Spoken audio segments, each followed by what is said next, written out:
Sound check.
Hey, good evening, everybody. My name is Dr. Nathan Thompson with the Wellness Way, Yorkville. Happy Monday, guys. It's good to see all of you.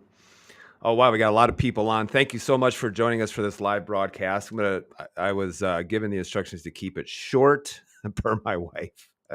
So I'm going to try to keep it as simple and as short as possible. So, guys, tonight I'm going to be going over how to build a better brain. So I'm going to touch some topics as far as building a better brain. And I think a lot of people really have that question. How do I build a better brain? This has a lot to do with Alzheimer's.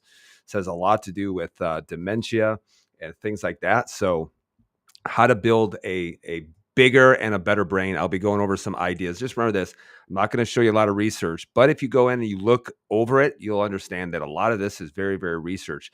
But I'm going to give you kind of a comprehensive approach and not just look at one thing or two things, but look at the body as a whole. So again, guys, if you're watching right now, say hello. Let me also know where you're watching from. And also let me know if you have already decorated for Christmas. So my staff decorated our office today for Christmas.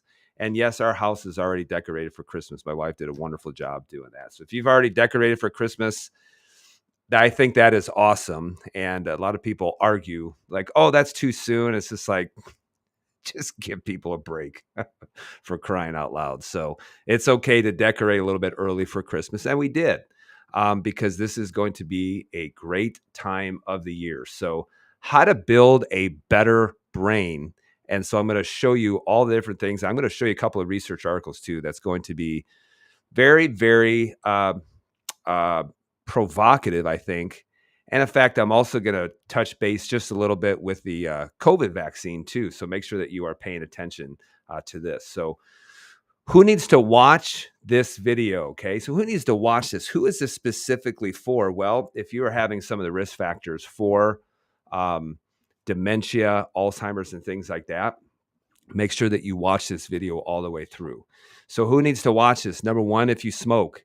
Number two, if you have elevated blood sugars. And one of the things that's very, very interesting is you don't have to be pre-diabetic in order to cause your brain to start to atrophy or start to shrink. I'll show you how literally they're looking at this now and they're saying, hey, maybe we should actually lower down what pre-diabetes actually is because smoking damages the vascular system, especially the microvascular system that's nourishing the brain. Elevated blood sugars also do the same thing, but they also damage neurons as well. Number 3, you have excessive forward head posture or the head jutting forward in front of the body, otherwise known as the granny posture or the nursing home posture. I'll explain to you why. Number 4, you're sedentary. You're just not moving enough. Number 5, you have a lot of stress and or you just don't get enough sleep, which is paramount when you are talking about repair and when you are talking about recovery. So I'll go over if you have one of those risk factors, then you really, really need to pay attention to this.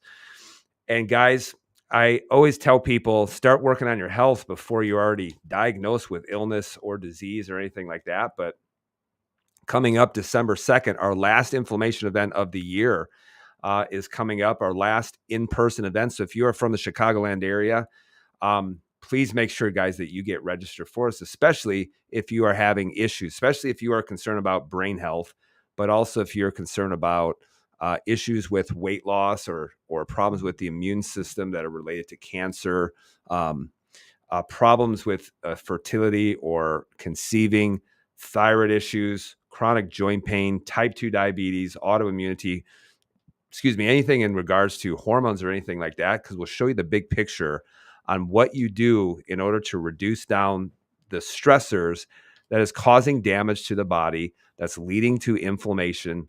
And this is why they say inflammation is the spark that leads to every single chronic degenerative disease out there.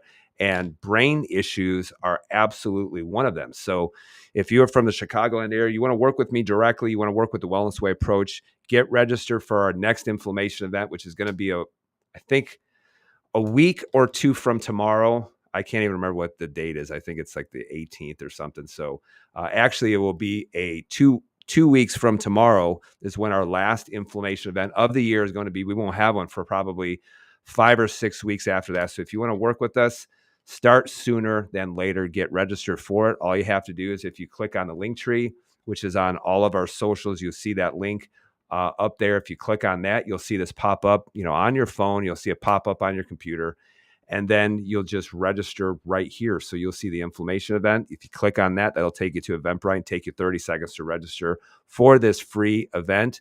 The reason why, guys, is I want you to start seeing things differently from a different perspective. This is why, it helps to bridge the gap between where you're at and where you need to go, especially. So make sure that you get registered for that.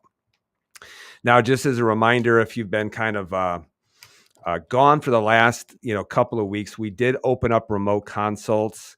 This is for actually men only.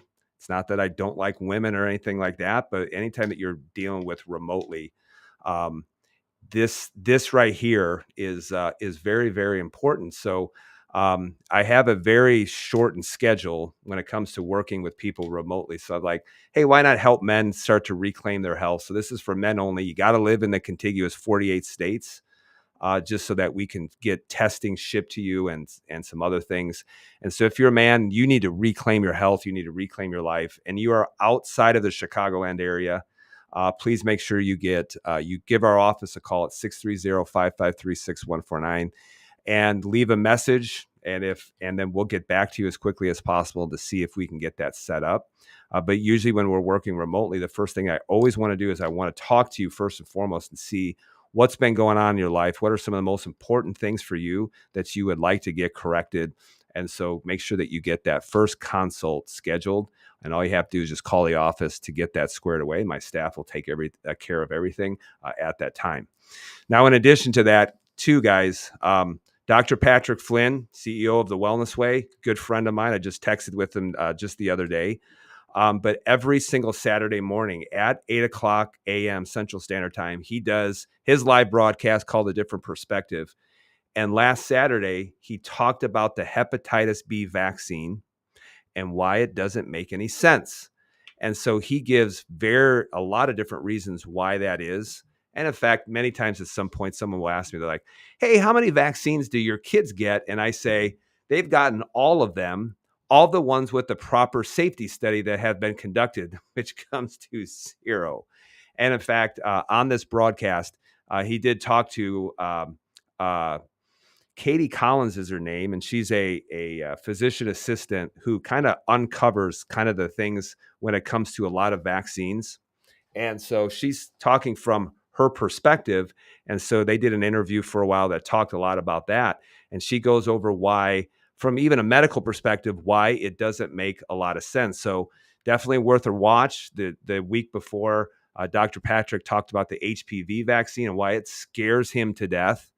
But if you want to go back and watch that, all you have to do is just go to thewellnessway.com, and then you'll see the main page pop up. And then all you do at the top, you'll see watch ADP. And if you click on that, it will take you to all the broadcasts so you can watch the replay of that broadcast. So definitely, guys, expand your learning, expand your knowledge, and start seeing it from a different perspective. So make sure that you watch that, a different perspective on the hepatitis B vaccine. Okay.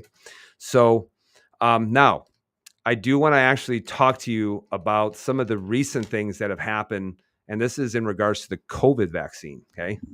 This was one of the things, and if you have followed me for any length of time, a lot of people, if you're new to following, you're like, I had no idea that you had done this.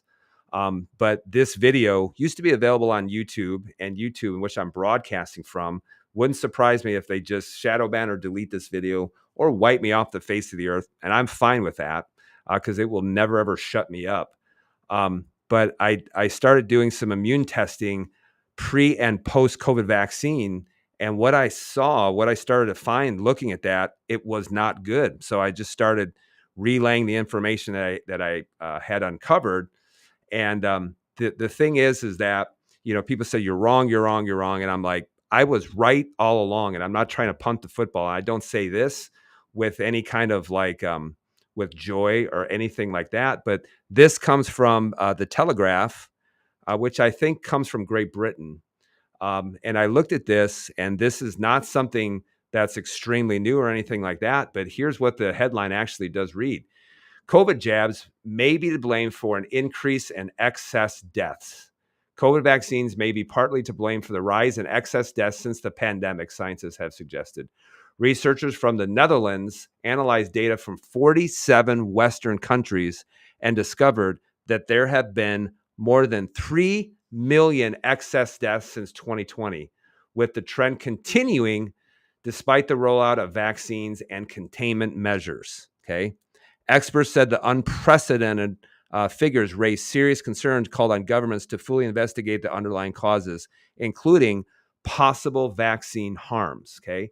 So when people say, oh, it was safe and effective, that is not true. And in fact, one of the things that they're looking into now is that the safety data that they said it was safe and effective was absolutely covered up. And in fact, I'm going to ask you to do this. If you have a story to share regarding your COV, et cetera, 19 jibby jabby experience, please put in the comments. I'm going to ask you to do that because I would love, in order for people to put their comments in there.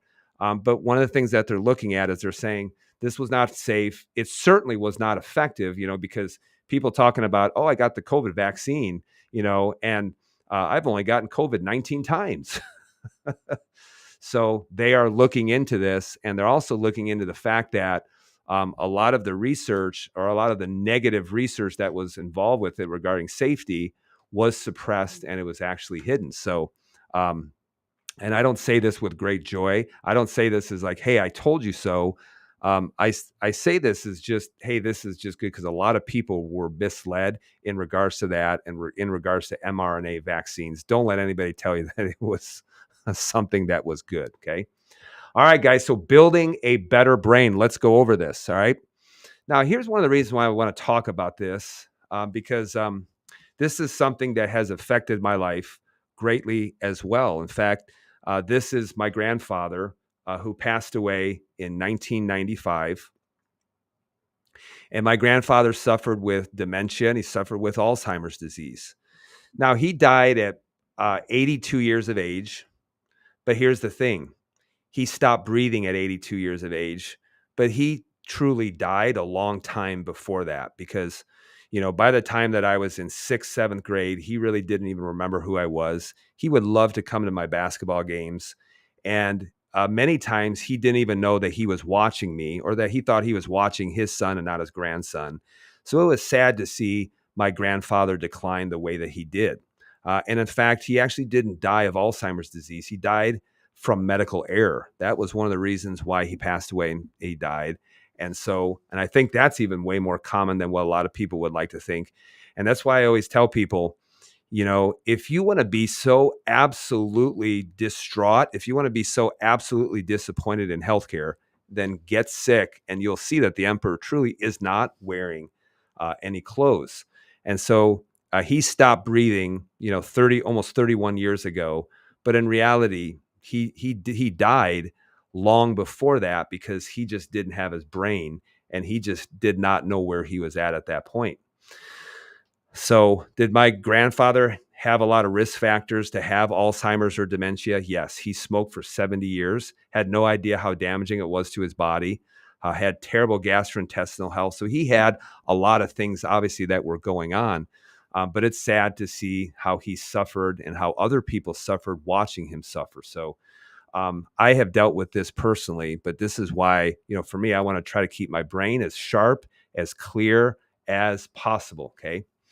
Now, here's the thing, because if people are watching this, I know they're going to reach out to me. They're going to be like, yes, so-and-so in my family has dementia, of Alzheimer's. What supplements do they need to be on? And here's the thing. Alzheimer's dementia, like a lot of diseases, multifactorial. There's many different things that are driving the process. And that's why even at the inflammation event, we talk about that all disease comes from either physical, chemical, or mental. And that's why I will talk a little bit tonight about stress. I will talk about, the physical frame, and I'll even be talking about some chemical things that can be going on as well.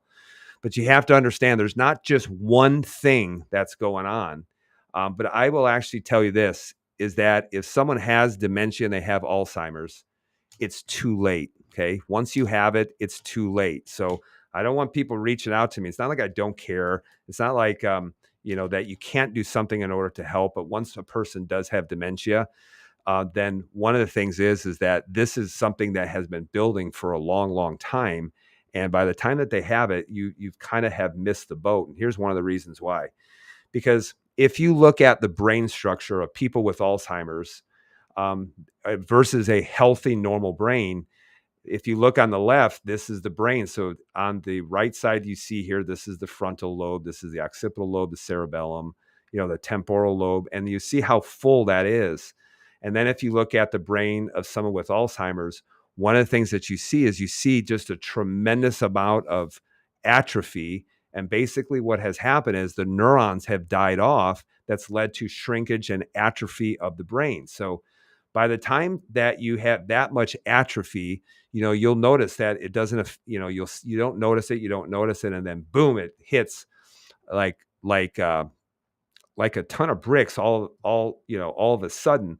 But in reality, you got to understand that this process has been going on for many, many years. And that's why when you look at Alzheimer's, you're looking at shrinkage of the brain. And this is why you can't do a whole lot once you already have experienced that level of atrophy or that level of trauma to the brain. Okay. Now I'm going to ask you a question. Are you a good candidate for Alzheimer's? And this is really you understanding and looking at the risks. Okay. So that's why I said, hey, listen to this if you do some of the following things. But what makes you an excellent candidate for Alzheimer's disease? Number one is going to be smoking. And the reason why is that smoking creates vascular damage. So it will damage the vascular system as it goes up into the brain. And remember, the vascular system is what is feeding the brain, is providing nutrients. It's not all the nutrients, but it's providing nutrients and things like that. So you want to make sure that you are keeping your vascular system as healthy as possible. Number two, if you are walking around and you have elevated blood sugars, and I'll go over some research in regards to that here in just a second. And the reason why is if you're walking around with chronically elevated blood sugars, is that it will accelerate the amount of brain atrophy that takes place. That's why elevated blood sugars absolutely damage the nerve system and it will damage the brain. Number three, lack of movement. Not only when we are talking about movement, we're talking about exercise, but I'm also talking about proper spine movement. And the reason why is because proper movement of the spine, that's largely dependent on good alignment of the spine, is going to be severely affected with the amount of cerebrospinal fluid flow. Okay. This is very important. If you look at cerebral spinal fluid, which is surrounding the brain, surrounding the spinal cord, it's within the brain as well. And it acts as cushions. That's what, medicine says, well, it's just a cushioning, device for the brain in case there's any kind of head trauma. But also remember this, cerebral spinal fluid is also very, very important for nourishing the brain, number one, and also removal of waste. And that can only happen through proper movement of the brain. I'll show you here in just a second. Also, if your organs of elimination are really suffering, especially in regards to toxicity, because remember, your kidneys and your liver are responsible for filtration and for the removal of toxins. And so if those are suffering, then you can really, really have a lot of issues when it comes to toxicity as well. And then poor sleep and high amounts of stress are going to interfere with your body's ability to be able to repair and to be able to recover. So all these things are going to be very, very important. And in fact, that's why you really do need to be looking at all of these different things. That's why I say, guys, this is so multifactorial. Okay. Now, this comes from the Journal of Neurology about 13 years ago. And here's what they said, because they put this research out a long time ago, but doctors just, it's almost as if they just don't care. But this is why I talk about blood sugars, how you need to try to keep your blood sugars as low. And this is so dependent on what you eat, how much you move, how much you sleep, all of this, how stressed you are. All this is very dependent on this. But in the Journal of Neurology, here's what they said. Higher normal fasting plasma glucose is associated with hippocampal atrophy, and the hippocampus is part of the brain that's regarding storing memories and things like that. So here's what they said. High glucose levels, now listen to this, within the normal range, so they're talking about less than 6.1 millimoles per liter, which basically says that your fasting blood sugars, if it's at, over 100, but not considered diabetic yet. In fact, they even talk about, like your A1C, which is your average blood sugars.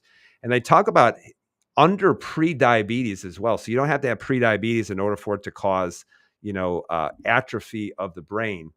But they're saying high glucose levels that are within a normal range, or what medicine says within a normal range, were associated with greater atrophy of structures relevant to aging and neurodegenerative processes, the hippocampus and the amygdala, parts of the brain.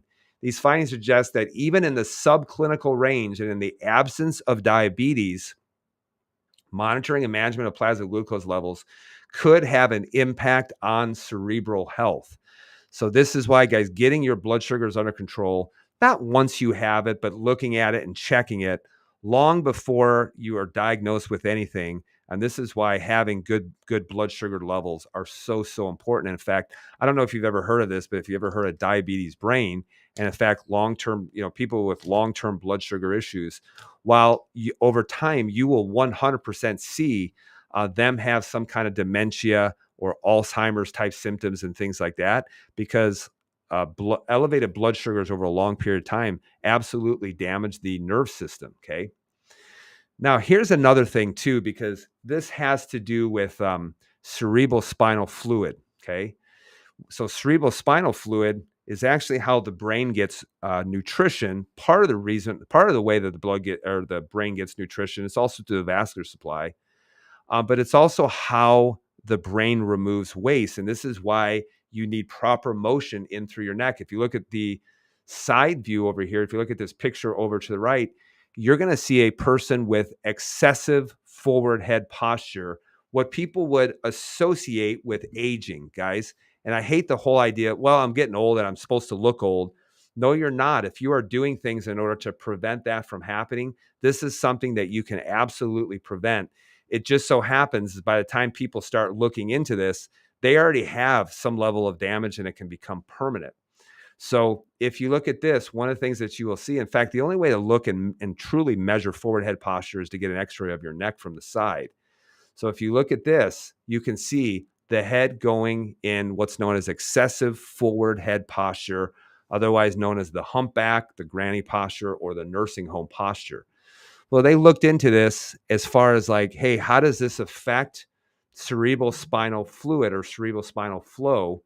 And here's the article that was published about 4 years ago. Head nodding, a driving force for the circulation of cerebral spinal fluid. Okay. So here's what they looked at. They explored the effects of head nodding, or your ability to do this. Just remember, if your head is in excessive forward head posture, you'll have a hard time nodding your head. In fact, what you'll probably do instead is your head will just do this and it won't be able to go up and down. So they said, explored the effects of head nodding on cerebral spinal fluid circulation. And basically, what they actually had said is they said, we propose that the suboccipital muscles, or the muscles underneath the skull, participating in various head movements, might pull the dura sac via the myodural bridge, and thus head movement provides the power for cerebral spinal circulation. This is why when people are coming into the office, or we want people to do some things at home, this is why one of the things that we have them do is we have them wobble, either on a wobble chair or on a wobble disc, and start working on things like flexion extension, side view rotation, things like that. Not only does it provide extensibility of the tissues, turns them more from concrete into rubber, but the other thing too is in order to stimulate cerebral spinal fluid flow, which can only happen primarily through spinal movement, which is going to be flexion extension of the neck, and then also flexion extension of the lower part of the back, stimulating the sacrum. So this is absolutely needed, which is why most people, they just don't move their spine enough, or they don't move their spine correctly. And in fact, they did look at this, and this is called impaired movement of cerebral spinal fluid predicts dementia risk later on in life. So this comes from the University of Cambridge, of October 23rd, 2025. So it's absolutely brand new. But here's what they said. A study led by researchers at the University of Cambridge found that impaired movement of cerebral spinal fluid, the clear liquid that cushions the brain and cleans the brain, predicted the risk of dementia later in life among 40,000 adults. Okay.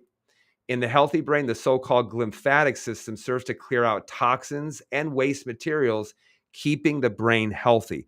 So this is why proper movement of the neck is so important, because it stimulates the circulation of cerebral spinal fluid, which is actually, number one, it's nourishing and feeding the brain. And then number two, it's clearing out waste products as well. So this is why proper motion is so good. And this is actually why when you say, for people, don't look at chiropractic as some kind of neck pain alternative or something like that. We're talking about proper motion in order to help feed the brain. Okay. So here's what I would say. And all of this, guys, is very research. I could turn this into a 4-hour, lecture about this, but you can look up all of these different things. But I would actually say this is, number one, take care of your vascular system. Number two, keep your blood sugars low.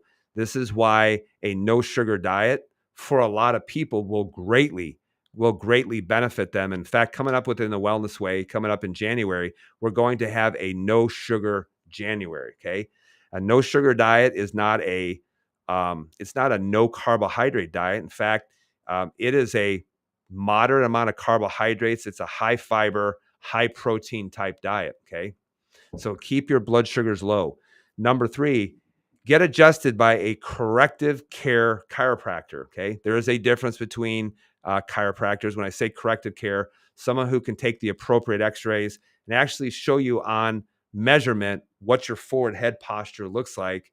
And then also, one of the things that you will see is you will see excessive extension of the skull. So the skull will be stuck in extension. So it'll have a hard time being able to flex and extend the way that it's supposed to.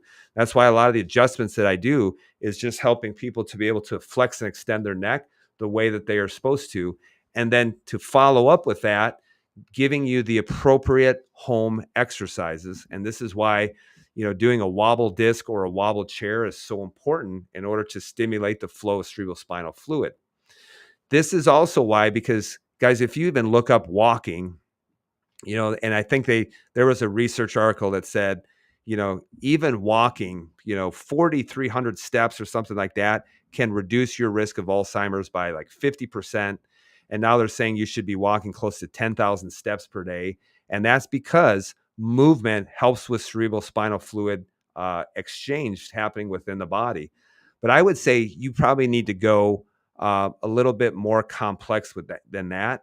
And this is why I'd say that you need to start incorporating complex movement patterns while you exercise. This is why I'm a huge fan of CrossFit or something, or gyms that are doing something similar to CrossFit, because you're incorporating complex movement patterns that when you start doing complex movement patterns that require some agility, that require balance, that require a lot of feedback from your joints, we are also stimulating the spine. You're also stimulating their joints that are going to feedback back to the brain to help the brain form new connections. Okay.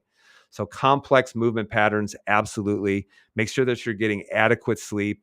Guys, you should be getting 7 to 8 hours per night. Women, you should be getting 9 to 10 hours of sleep per night. Women need more sleep. Sleep is going to be so absolutely critical. And then the last thing is try to keep your mental stress as low as possible. I know that's sometimes a little bit easier said than done. And everyone will come and say, what supplements do you need to be on? And guys, this is not necessarily for every single person, but there are some things that you can take before it is too late, before it's too late. Okay. This is why I'm a huge fan of Neo 40 to help with the vascular system.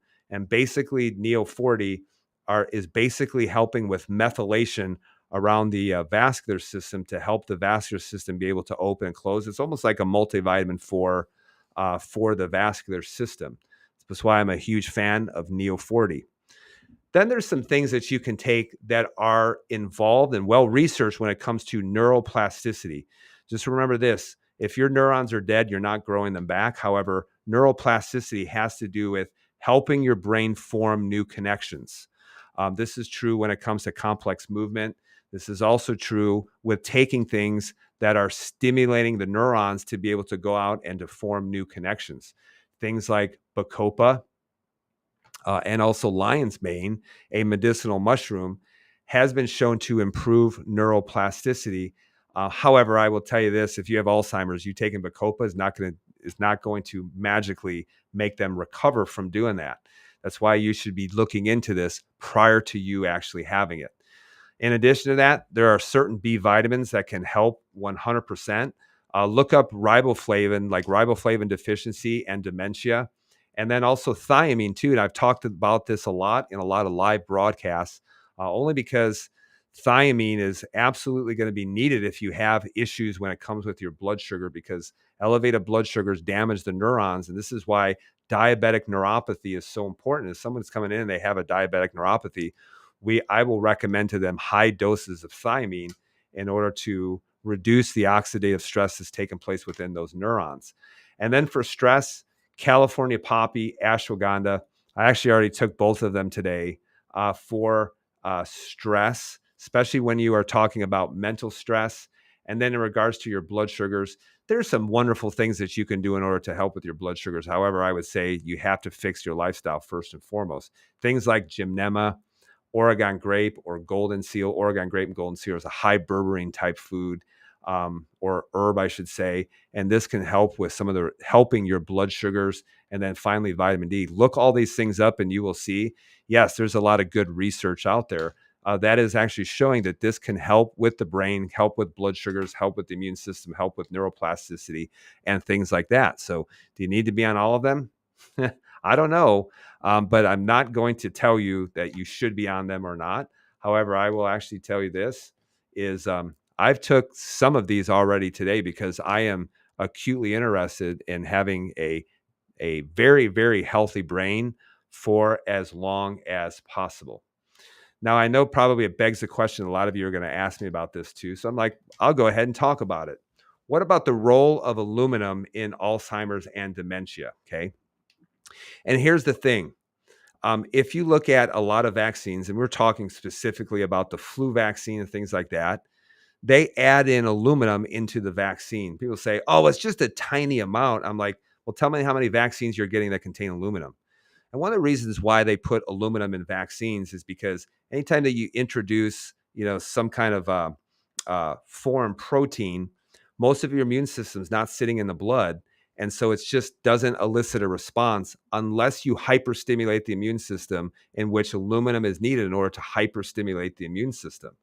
However, here's where I have a lot of pause and a lot of concern in regards to that is because, people will get a certain level of aluminum that can be found in food. And this is where the medical profession just completely normalizes. They're like, yeah, but you're getting aluminum in food. You're getting aluminum in this and that. And I'm like, yeah, but there's a difference.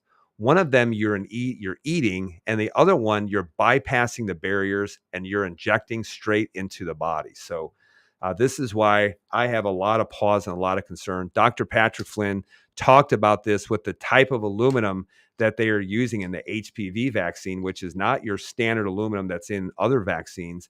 And this is why he says this is the vaccine that causes the most concern at all. In fact, you'll see that when you look at the number of people who have taken the HPV vaccine, of why it causes so many issues with so many people, because you do not want to be putting aluminum and bypassing all of the body's natural barriers and putting it straight into the body and then expecting that the body's just going to be normal from doing that. Okay. Now you may say, oh, Dr. Nate, you're such a conspiracy theorist. Well, here's the thing. Yeah, let me go ahead and I'll put aluminum foil on my head. But just remember this. I'd rather have aluminum on my head than in my head. See the difference between the two? Because the thing is I can take the aluminum off, but can you get it out of your brain? So this is why when I have pause and I have a lot of concern in regards to a lot of things, this is why I absolutely would never ever recommend that people would even take that risk or have any amount of aluminum to be injecting into their bodies. So I'd rather have the aluminum foil on my head than have a bunch in my head. Okay. Now here's a final thought in regards to dementia and Alzheimer's. Okay. Just remember this. This is true with any chronic degenerative illness. You don't get Alzheimer's and get sick. You get sick and then you get Alzheimer's. This is the same thing when you talk about vascular disease or if you talk about heart disease. You don't get heart disease and get sick. You get sick and you get heart disease. You don't get cancer and you get sick. You get sick and then you get the cancer. This is why, you have to stop trying to quote unquote treat disease. And you should be from a very, very young age working on your health. This is why tomorrow I'll head to the gym. And I'm not doing it because I'm diabetic. I'm not doing it because I'm trying to treat anything. I'm doing that in order to build my health. There's a lot of people, and it's just our nature. Our nature is to avoid a problem until it rears its ugly head. But in reality, we should be focused on our health throughout our whole life, specifically during the holidays when people just put their health on the back burner, and it's just, for me, I'm like, I look at this and I'm like, you should at a certain age wake up and start to say, I need to start thinking about prevention and not just trying to treat disease. But the medical model just says, don't worry about it. We'll be able to treat it. But like I said, if you really want to be disappointed in the medical model, then get sick and you will realize that they don't have an answer for you. So you don't get Alzheimer's and get sick. You got to be sick first, and then you get, the Alzheimer's. Okay. So guys, if you want a different approach, if I was speaking to you and you live in the Chicagoland area, then here's what I want you to do. I want you to get registered for our last inflammation event of 2025. This is on Tuesday, December 2nd at 6:00 p.m. This is an in-person event. And so we'll be bridging the gap as far as inflammation. Yes, it has to do with brain health. Yes, it has to do with weight loss. Yes, it has to do with your hormones. Your hormones are merely messengers. And, when the body gets sick, the messengers start to get messed up.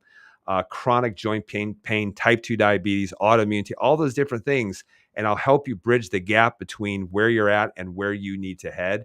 But you have to be at that inflammation event in order to get a better understanding of what's going on. So get registered for that.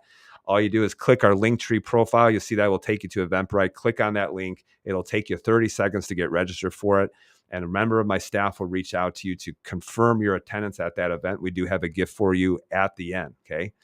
Now, if you're watching outside the Chicagoland area, you're a man, you want to work with us too, then what I want you to do is call our office, 630-553-6149, and get scheduled for your first remote consult with me. We do them primarily on Thursday mornings. And so if you want to work with us and you want a different approach, get registered for that, get signed up for that, because when they're gone, they're gone. We won't have any space available for you too. All right. So building a better brain really has to do with taking care of your health. You got to take care of your blood sugars, your vascular system. You need proper movement of the spine. You also need to be doing complex movement. You need to be doing exercise. You need to be doing a whole heck of a lot of things.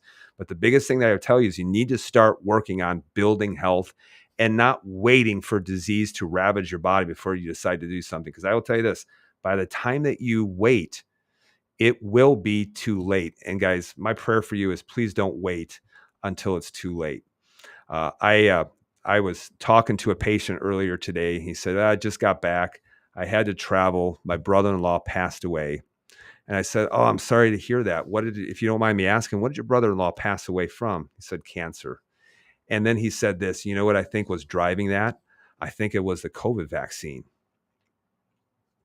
And in fact, now there's research that actually does show of the increase in cancers, when it comes to the COVID vaccine. And I said this, well, just remember this, it didn't cause it, but he probably had some tumor development. And then the COVID vaccine slammed the immune system so that he lost all the cells that were keeping it under wraps or keeping it under control.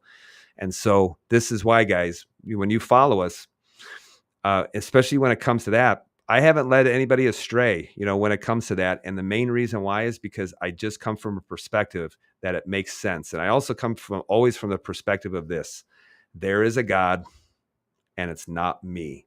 And so start doing this so you can build a better brain, and so that you don't have to be the next victim when it comes to losing your health and having chronic degenerative illness, chronic degenerative disease. So guys, if you found benefit with this live video, please share it. Please make sure that you follow us as well. Next week, prior to Thanksgiving, I will be going live. Don't have the topic yet, but I'll figure it out during that time. So I hope you found value with doing this. Make sure that you share this with someone that you love. And guys, be well, be blessed. Remember who you are, and I'll see you guys back here next week.